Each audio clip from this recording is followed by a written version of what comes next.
कुछ दिन पहले आरडीजे एक पॉडकास्ट में कहा कि उनका जो कैरेक्टर होने वाला है वो कोई आयरन मैन का वेरिएंट नहीं होने वाला। और ये सुन के मुझे लगा मेरे स्क्रिप्ट में किसी ने मुंह दिया है। मैंने 11 पेज का एक स्क्रिप्ट लिखा था कि आयरन मैन कैसे डॉक्टर डूम बनेगा उसके ऊपर, जिसके अंदर कुछ मेरे थ्योरी भी था और ऊपर से कॉमिक्स का कुछ रेफरेंस भी उठाया था। सच में भाई कितनी मेहनत से लिखा था, कितना कुछ बनाया था, कितना कुछ सोचा था, सब कुछ बर्बाद। बट हाँ, ज्यादा बर्बाद नहीं हुआ, कुछ ही चीजें बर्बाद हुआ है। बट देखो, जब इसका अनाउंसमेंट हुआ था तब से मैं सोच रहा हूँ कि आयरन मैन कैसे जाके डॉक्टर डूम बनेगा। कॉमिक्स में ऐसा बहुत बार हुआ है कि सुपर हीरो का टाइटल कोई और सुपर हीरो आके लिया है। जैसे रिसेंटली कैप्टन अमेरिका का टाइटल मिला है फैल्कन को, बिल्कुल वैसे ही बहुत सारे सुपर हीरो का टाइटल कोई और सुपर हीरो आके लिया है। बट कोई विलेन का टाइटल कैसे ले सकते, खासकर डॉक्टर डूम का टाइटल, क्योंकि उसका टाइटल आया कहां से, उसके नाम से वेक्टर वन डूम। तो टोनी स्टार्क आगे जाके इसका नाम क्यों लेगा? और ऊपर से वो टोनी स्टार्क है, चाहे किसी भी यूनिवर्स में हो, वो दूसरे का नाम चुराएगा क्यों? वो अपना नाम बनाएगा ना। तो जो भी हो, ये कंफ्यूजन तो दूर हो गया। अपने जो आरडीजे का शक्ल है वो शक्ल सेम ही रहेगा, बट पूरा कैरेक्टर बदल जाएगा। मतलब अपने जो आरडीजे का नया कैरेक्टर है वो कभी टोनी स्टार्क बनेगा ही नहीं, वो वेक्टर डूम ही रहेगा। देखो, इसमें मेरा एक फैन थ्योरी है, सारे लोग उनको टोनी स्टार्क या फिर आयरन मैन के नाम से जानते हैं, बट आगे जाके लोग कैसे एक्सेप्ट कर लेंगे, तो ये चीज दिक्कत तो है। तो हो सकता है कि ये जो स्टोरी है ये पूरा सेट होगा एक ऑल्टरनेट टाइमलाइन में, टोनी स्टार्क का फैमिली एग्जिस्ट ना करता हो, या फिर स्टार्क फैमिली की जगह ले लिया डूम फैमिली।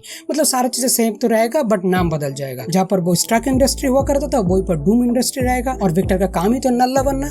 तो हाँ, वो जब अपना पावर देखेगा या फिर अपना पैसा देखेगा या फिर जो कुछ भी देखेगा, वो सोचेगा क्यों ना मैं भगवान बन जाऊं, और इसलिए वो इविल हो जाएगा। या फिर ये भी हो सकता है उसे अपने बाप का प्यार नहीं मिला, या फिर किसी और इवेंट हुआ होगा, जैसे कि टोनी स्टार्क के साथ कुछ भी होता है, बिल्कुल वैसे ही कुछ ना कुछ सदमा लगा होगा, या फिर कोई ना कोई इवेंट हुआ होगा जिस वजह से वो आगे जाके डॉक्टर डूम बन जाएगा या फिर विलेन बन जाएगा, जो भी कह सकते हो। और देखो, तुम्हें मानना पड़ेगा, ये अगर स्टोरी हुआ तो हम लोग बहुत जल्द कनेक्ट भी हो जाएंगे उससे। और हमें ये भी पता चला है कि आने वाला फैंटास्टिक फोर मूवी जिस टाइमलाइन में सेट है उसी टाइमलाइन का ये टोनी स्टार्क होगा, सॉरी आरडीजे होगा या फिर डॉक्टर डूम होगा, कह सकते हो। देखो, गलती हो ही जा रहा है, क्या ही करें। तो अब बात करते सेम शक्ल के क्यों होगा। देखो, कॉमिक्स में भी ऐसा हुआ है जहाँ पर टोनी स्टार्क का बॉडी ले लिया था विक्टर ने। दरअसल वो एक ऑल्टरनेट टाइमलाइन का है, या फिर वो ये व्हाट इफ कॉमिक्स का है, तो तुम्हें ज्यादा समझ आएगा क्योंकि तुम व्हाट इफ से फैमिलियर हो। तो क्या होता है, एक ऑल्टरनेट टाइमलाइन में विक्टर जिस यूनिवर्सिटी में पढ़ने जाता है उसी यूनिवर्सिटी में रीड रिचर्ड की जगह आ जाता है टोनी स्टार्क। तो दोनों एक ही यूनिवर्सिटी में पढ़ने लगता है। और टोनी तो टोनी है, वो उधर जगह पढ़ाई लिखाई छोड़ के वो फूल और मस्तीबाजी करता है लड़कियों के साथ, या फिर पार्टी वार्टी सब कुछ करता है। और दूसरी तरफ विक्टर बहुत मेहनत से पढ़ता है, बट फिर भी वो कभी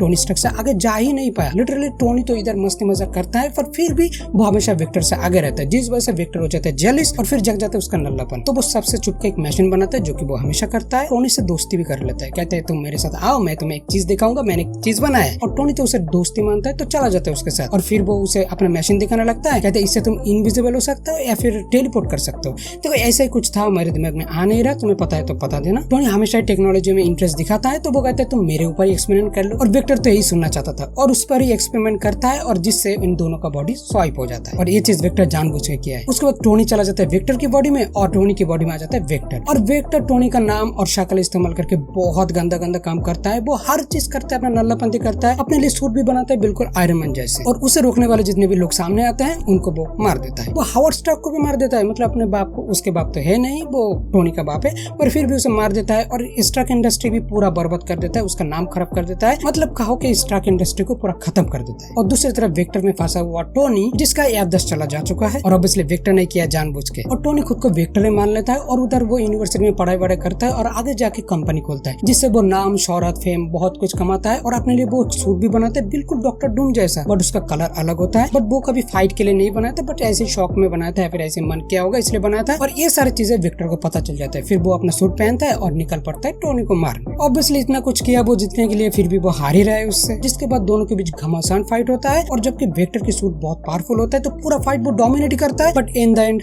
हार ही जाता है। फिर वो अपनी दुख भरी पूरी कहानी सुनाता है कि मैंने ऐसा ऐसा कुछ किया है, तो अब अगर तुम चाहते हो वापस आना तो ले सकते हो। फिर टोनी कहता है नहीं चाहिए भाई, क्यों चाहिए, तूने सब कुछ तो बर्बाद कर ही दिया है, तो मैं इस जिंदगी से खुश हूँ, तो अपनी जिंदगी लेके भाग। मतलब विक्टर पैदा हुआ ही हारने के लिए। कॉमिक्स में ऐसे तो कभी नहीं हुआ कि टोनी स्टार्क आगे जाके डॉक्टर डूम बना, बट डॉक्टर डूम आगे जाके आयरन मैन बनाए, और एक बार जो कि हुआ था सीक्रेट वॉर इवेंट्स होने के बाद, और उसमें भी विक्टर का बहुत गंदा काटा था। और वो कैसे तुम्हें आगे जाके पता चल ही जाएंगे। जब पर क्या होता है, सीक्रेट वॉर जो इवेंट हुआ है और जो हमें मूवी में आने वाले टाइम में दिखाने वाला है, वो इवेंट के बाद सब कुछ बदल गया था, पूरी दुनिया चेंज हो गया था, विक्टर का माँ जिंदा हो गई थी। तो ऑब्वियसली विक्टर अपनी माँ के सामने अपने नल्लापंती दिखा नहीं सकते। ऑब्वियसली कोई भी हरामी बच्चा अपने माँ के सामने क्यों दिखाएगा मैं हरामी हूँ, जब तक उसकी माँ भी हरामी ना हो। और ऑब्वियसली विक्टर की माँ आरामी नहीं थी, सिंथिया वो अच्छी थी, तो वो अपने बच्चे को समझाता है कि तुम अच्छा काम करो, अच्छा नाम कमाओ। और विक्टर भी यही सोचता है कि हाँ मुझे अच्छा काम करने के लिए क्या करना पड़ेगा, क्योंकि मैंने जिंदगी भर हारा ही तो हूँ। तो वो सोचता है जिनके नाम अच्छा है मैं उनका ही काम करता हूँ। तो वो जाता है आयरन मैन के पास, जहाँ पर टोनी स्टार्क कोमा में है, बट उसका एआई है। एआई सारे काम करते हैं, सारे बात करते हैं। तो उधर जाके वो एआई से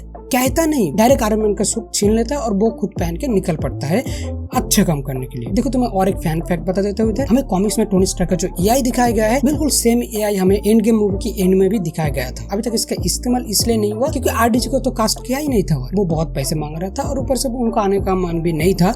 बट अब आया है तो ऑब्वियसली उनका एआई दिखा सकता है किसी तरह अपने यूनिवर्स में। तो जो भी हो उसके बाद विक्टर आयरन मैन का सूट पहन के निकल पड़ता है और वो काम अच्छा ही करता है। हाँ वो हमेशा अच्छा काम ही करते हुए आ रहा है। अर्थ पे जितने भी थ्रेट आता है वो अपना काम करता है, सही से करता है। बट बाद में जाकर पता चलता है ये सब कुछ बस छलावा था, फेक था, ये सब कुछ बस मेफिस्टो करवा रहा था। बताओ बहुत गंदा कटाना बहुत गंदा, इसका काटता ही हमेशा। अच्छे बनो, अच्छे काम करो, तुम्हें अच्छा चीज मिलेगा। पर तुम अगर बुरा ही करोगे तो कैसे? और एक स्टोरी हो सकता है जो कि है इविल आयरन मैन का। इविल आयरन मैन का स्टोरी भी शुरू होता है एक ऑल्टरनेट टाइमलाइन से, जिसके अंदर सब कुछ तो सही है, बहुत बढ़िया चल रहा है, मतलब पूरा अर्थ खुशहाल मंगल है। बट एक दिन अर्थ पे अटैक कर देता है कि स्कल जायंट और उसके साथ एवेंजर्स का बहुत ही खतरनाक फाइट होता है और सारे एवेंजर्स मिलकर बहुत मुश्किल से उसको हरा तो देता है। बट उस फाइट में बहुत सारे एवेंजर्स के मेंबर मार जाते हैं, जिस वजह से टोनी बखला जाता है क्योंकि उसका दोस्त मरा है, उसका साथी मरा है। दूसरी तरफ read Richard Kang the conqueror या फिर डॉक्टर डूम बनने की कोशिश कर रहा था, मतलब वो चाहता था पूरी अर्थ को कब्जा करना, वो अपने हिसाब से पूरी अर्थ को चलवाना चाहता था। इतने बड़े बड़े हादसे में लोग बखला ही जाते हैं। और फिर क्या, वो नल्लापंथी करता है, इधर उधर गलत काम करते रहता है और ये चीज पता चल जाता है स्टार्क को। और वो अपनी साथी को खोने की वजह से पहले से उसका दिमाग थोड़ा बहुत खराब चल रहा है और ये सुनने के बाद उसका दिमाग और खराब हो जाता है और वो चला जाता है रिचर्ड को रोकने। बट रिचर्ड से सामने होने से पहले ही उसका सामना होता है ह्यूमन टॉर्च से, दोनों के बीच फिर से फाइट होता है और टोनी स्टार्क एक टाइम इतना गुस्सा आ जाता है वो ह्यूमन टॉर्च को मार ही देते हैं। और ये देख के रीड रिचर्ड अपने आप को बचाने के लिए टोनी स्टार्क को टेलीपोर्ट करवा देता है कहीं और वो टोनी पहुंच जाता है मेन टाइम लाइन में और उसके साथ फाइट करने आता है फैंटास्टिक फोर टीम। क्योंकि ये वाला आयरन मैन का जो सूट है वो बहुत सिमिलर है डॉक्टर डूम के आर्मर से। टोनी सोचता है मैंने अभी तो ह्यूमन टॉर्च को मारा है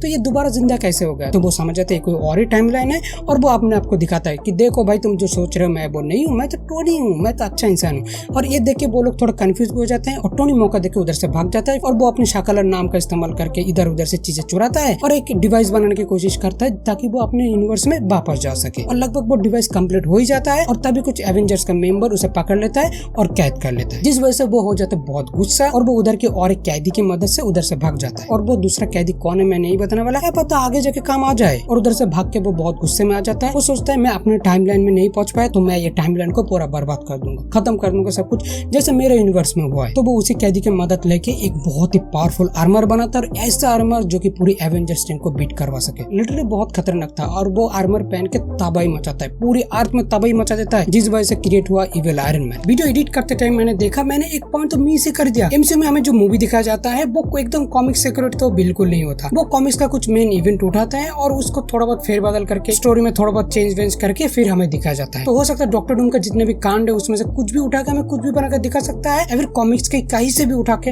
हमें दिखा सकते हैं। क्या कर सकते हैं मुझे नहीं पता। तो फिर मैंने ये क्यों बताया, क्योंकि इसके अंदर डॉक्टर डूम और टोनी स्टार्क का थोड़ा बहुत कनेक्शन है। और तुम्हें मैंने जो स्टोरी बताया वो बहुत ही छोटा फॉर्म में बताया, ये तो कहानी बहुत बड़ा है, मैंने बस तुम्हें समझाने के लिए इतना सा बताया। बट इसके अंदर बहुत कुछ होता है, बहुत सारी चीजें होता है, बट आसानी से तुम्हें समझ आ जाए इसलिए मैंने बहुत छोटा बनाया। जैसे कि मैंने कहा ये लोग कुछ भी कर सकते हैं, मेन इवेंट से उठा के ऐसे ऐसे करके हमें कुछ भी दिखा सकता है। और देखो मैं जितने भी चीजें बता रहा हूँ वो टोनी स्टार्क और डूम के साथ कनेक्टेड है, इसलिए मैं बता रहा हूँ, वरना मैं नहीं बताता। क्योंकि जबरदस्ती थ्योरी बनाने का क्या मतलब, जब तक इसका प्लॉट ना पता चले। पहले इसका थोड़ा बहुत प्लॉट पता चलना तो फिर हम लोग फैन थ्योरी बनाएंगे, कुछ भी बना सकते हैं। मैं बस व्यूज के लिए बनाना नहीं चाहता, कुछ लॉजिकल होना चाहिए ना। जबकि आरडीजी को हम लोग आयरन मैन के नाम से जानते हैं और अब वो डॉक्टर डूम बन के आ रहे हैं, तो आयरन मैन और डूम का थोड़ा बहुत कनेक्शन हो सकता है, ऐसा मुझे लगता है। और कॉमिक्स में जो चीज हुआ है वही पता है, इससे ज्यादा कुछ नहीं, बस थोड़ा सा एक थ्योरी बताया था। और इसके ऊपर और कोई थ्योरी मैं बनाने नहीं वाला आगे जाके, जब हमें थोड़ा बहुत प्लॉट पता चल जाए तब शायद मैं बता दूंगा। या फिर हो सकता है कुछ हुआ है जो मेरे दिमाग से निकल गया। अगर तुम्हें उसके बारे में कुछ पता है या फिर मैंने कुछ मिस किया तो जरूर बता देना मेरे कमेंट बॉक्स में। और तुम्हें वीडियो कैसा लगा ये भी बता देना। अगर अच्छा लगे तो वीडियो को लाइक कर दो, पैसे नहीं लगेंगे, फ्री का है। और मेरे चैनल को भी सब्सक्राइब कर लेना और जो छोटा सा बेल आइकन है उसको भी दबा देना। तो जो भी हो, पूरे वीडियो में मैंने डॉक्टर डूम के बारे में बात किया और तुम्हें डॉक्टर डूम के ओरिजिन के बारे में जानना है तो ये वाला वीडियो चेक कर लेना। और मैंने साउथ इंडस्ट्री को थैंक्स क्यों बोला है वो जानने के लिए तुम ये वाला वीडियो चेक कर लेना। तो अब हम लोग मिलेंगे ऐसे किसी और एक वीडियो के साथ ना। Bye bye, take care.